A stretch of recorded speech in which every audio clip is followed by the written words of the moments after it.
It's now been over 80 years since the end of World War II, the last truly global conflict and the deadliest war of all time, with an estimated 70 to 85 million deaths. Since then, numerous countries worldwide have signed treaties, forged alliances, and done what they felt was necessary to prevent history from repeating itself. But it might not have been enough. Today, the world sits on the brink of a third world war, with experts sounding the alarms and world leaders preparing for the worst possible scenarios. This video explores the 4 potential flashpoints that could trigger a new global conflict, more deadly and destructive than anything seen before, beginning with perhaps the most obvious and aggressive force of the moment: Russia. Out of all the major military powers around the world, Russia has historically appeared the most likely to trigger or initiate World War III. Particularly under its current president, Vladimir Putin, the country has displayed a blatant disregard for international laws, boundaries, and the sovereignty of other countries, like when it invaded Georgia in 2008, when it forcefully took control of Crimea in 2014, or most recently and dramatically, when it launched its full-scale invasion of Ukraine in 2022. Most worryingly, as the war has progressed, so too have Russia's ambitions. Originally, Putin claimed the invasion, or special military operation, as he likes to call it, was all about liberating Ukrainian and Russian people living in the country's eastern regions from some sort of tyrannical Nazi regime. His focus appeared exclusively on the 4 regions of Donetsk, Luhansk, Zaporizhia, and Kherson. Over time, however, that changed dramatically. Putin now appears set on some sort of complete conquest of Ukraine. He's spoken of Ukraine essentially belonging to Russia, talking of setting up buffer zones along the country's borders, and most likely wants to see the end of the current government and the replacement of Ukraine's current president, Volodymyr Zelensky, with a Kremlin puppet who will do Putin's bidding for years to come. What's more, all of the West's attempts at brokering some sort of peace agreement between Russia and Ukraine have thus far proven unsuccessful. And one of the latest attempts, made by American President Donald Trump, could backfire in a major way.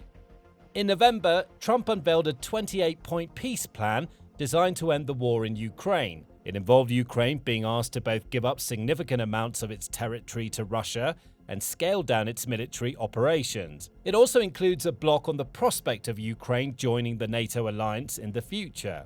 Several European leaders openly criticized the proposal, arguing that the US has offered too many concessions to Russia, all while forcing Ukraine to accept terms that will massively weaken its political position and sovereignty moving forward. Kaja Kallas, one of the European Union's leading diplomats, told reporters, "The pressure must be on the aggressor, not the victim." European officials have also expressed a sentiment that they were blindsided by the deal, since the continent's leaders were largely excluded from the drafting process, with Politico's diplomatic correspondent, Felicia Schwartz, noting, "It's an American document drafted with Russian input." But the biggest worry around peace deals like this is that, if successful, they could set what Europe has called a concerning precedent, and quite possibly pave the way for even more Russian aggression and invasions of other nations in the future. As Schwartz explains, they worry that caving to Russia will only encourage Russian President Vladimir Putin to attack NATO next. They don't want to reward Russia for invading its smaller neighbor. European officials don't think Putin's ambitions end with Ukraine. These fears have since been backed up by Putin's apparent disinterest in the peace plan.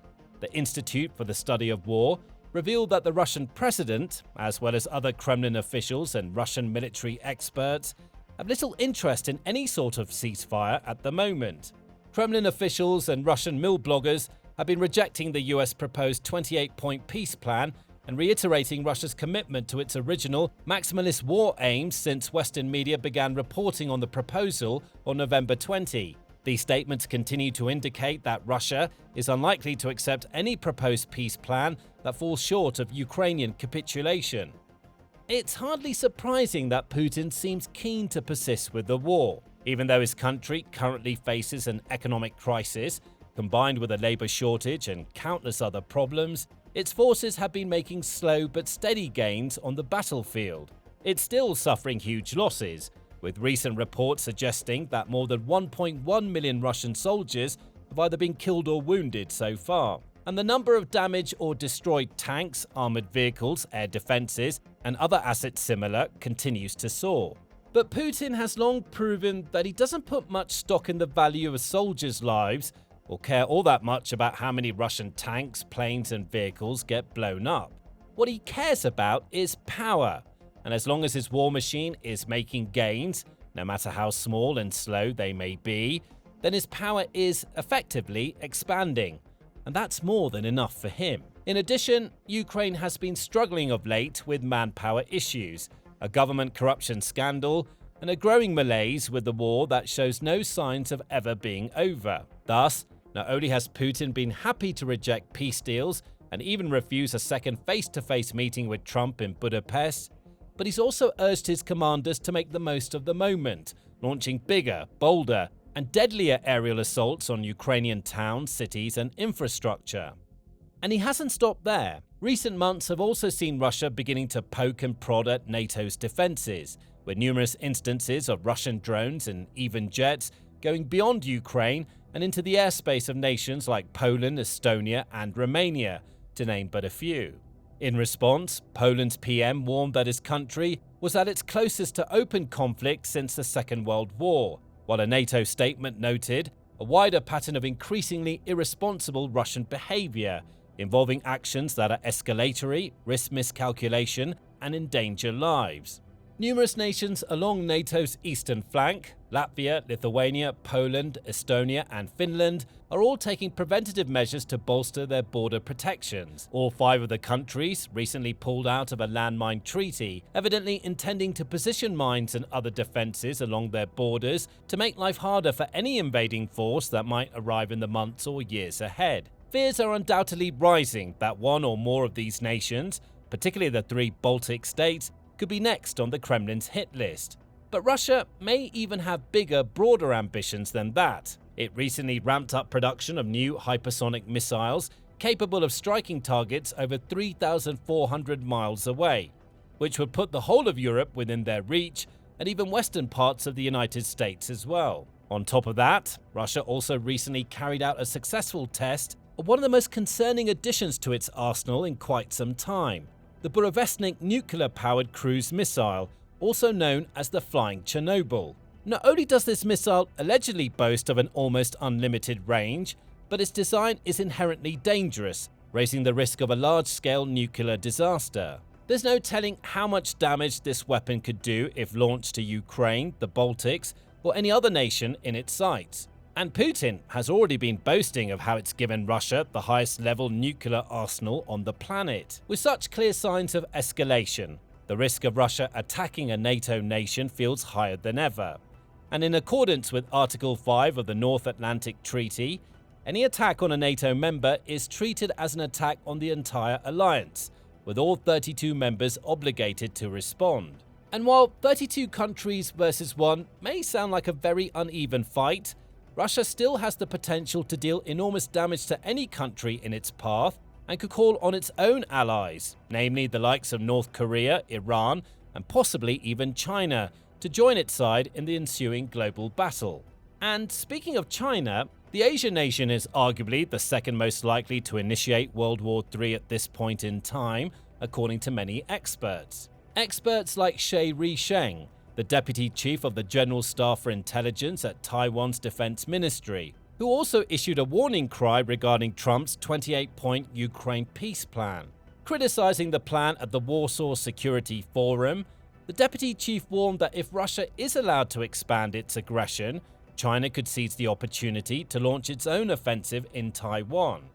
If China moves on Taiwan while Russia increases its offensive in Ukraine, the world could face a two-front geopolitical crisis. Numerous other analysts have also grown increasingly concerned about the threat of imminent Chinese action in Taiwan, especially as relations between China and the US have broken down in recent times due to tariff-related spats between Trump and Chinese President Xi Jinping. It's also common knowledge that Beijing sees the island nation of Taiwan as an integral piece of its plans to unify Chinese territory. It's become increasingly aggressive towards the island over the course of recent years, denouncing Taiwan's ruling Democratic Progressive Party, which won its third term in power in 2024, while carrying out live-fire military exercises in the Taiwan Strait, which some have deemed a mere dress rehearsal for a possible real blockade in an attempt to overthrow the government in Taipei in the future, according to the BBC. China has also been seen carrying out additional live-fire drills in other areas,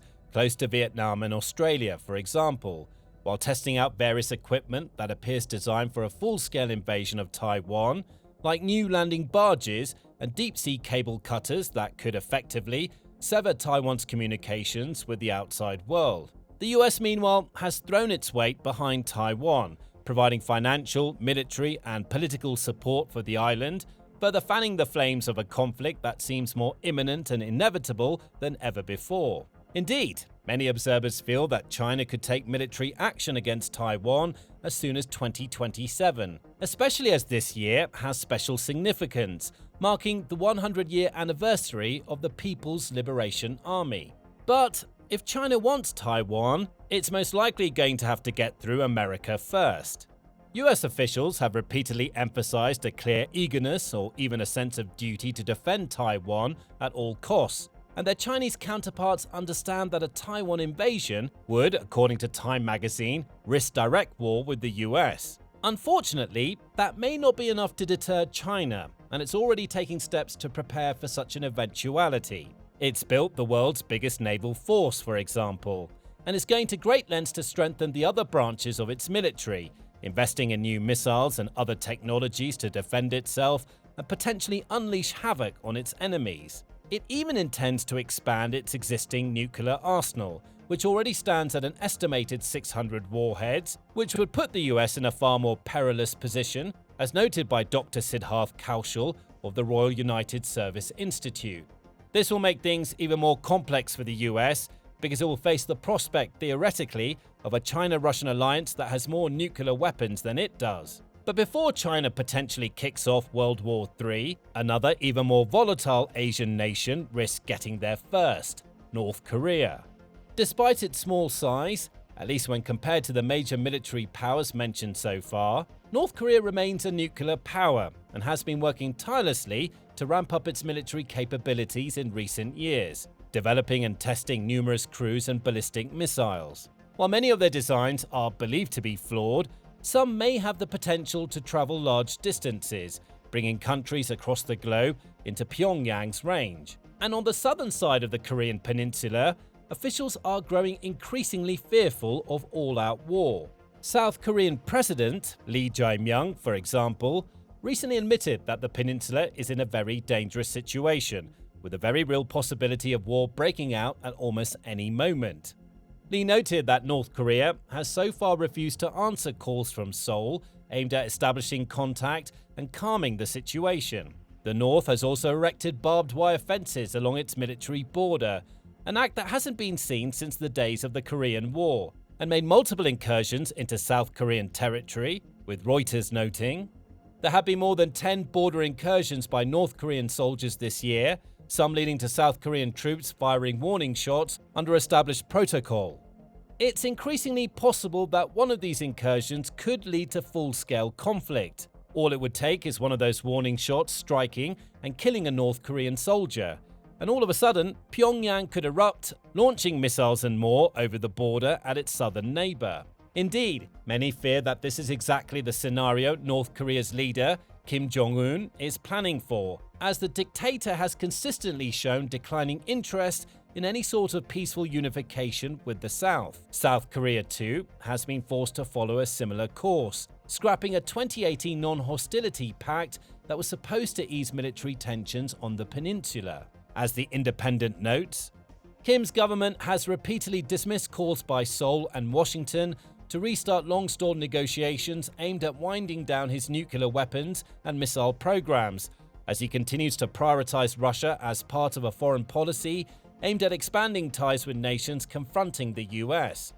It's also concerning to see what an active role North Korea has taken in Russia's war with Ukraine. Pyongyang has sent thousands of troops, engineers, and other workers to either fight on the front lines or help Russia repair its infrastructure. It's also been one of the most generous of Russia's small pool of allies, sending huge amounts of ammunition and other supplies to fuel the Kremlin's war machine while strengthening its ties with the Putin regime. Many experts worry what Pyongyang stands to gain in return for all of this generosity. It's already received plenty of financial backing from Moscow, with vital funds helping North Korea stave off a serious food crisis. But it could also benefit from Russian technologies or military systems that might massively empower the North Korean army. And with Pyongyang also making and launching more missiles on an increasingly regular basis, as well as unveiling new weapon systems, like its Choi-Yon-class destroyer, which is said to be capable of firing nuclear ballistic missiles, the country's ambitions appear very concerning. Dr. Sean Kenji Stars, a lecturer at King's College London, predicts the more likely scenario involving China pressuring Pyongyang to launch an attack on South Korea. This in turn could open a new front against the US, so that China can more easily take Taiwan. Yet, it may not even be in Asia that the next world war begins. The fourth and final potential flashpoint location identified by many experts is the Middle East, which has seen enormous amounts of conflict and bloodshed in recent years, whether that be in Iran, Iraq, Gaza, Yemen, or elsewhere. While President Trump played his part in brokering a peace deal between Israel and Hamas,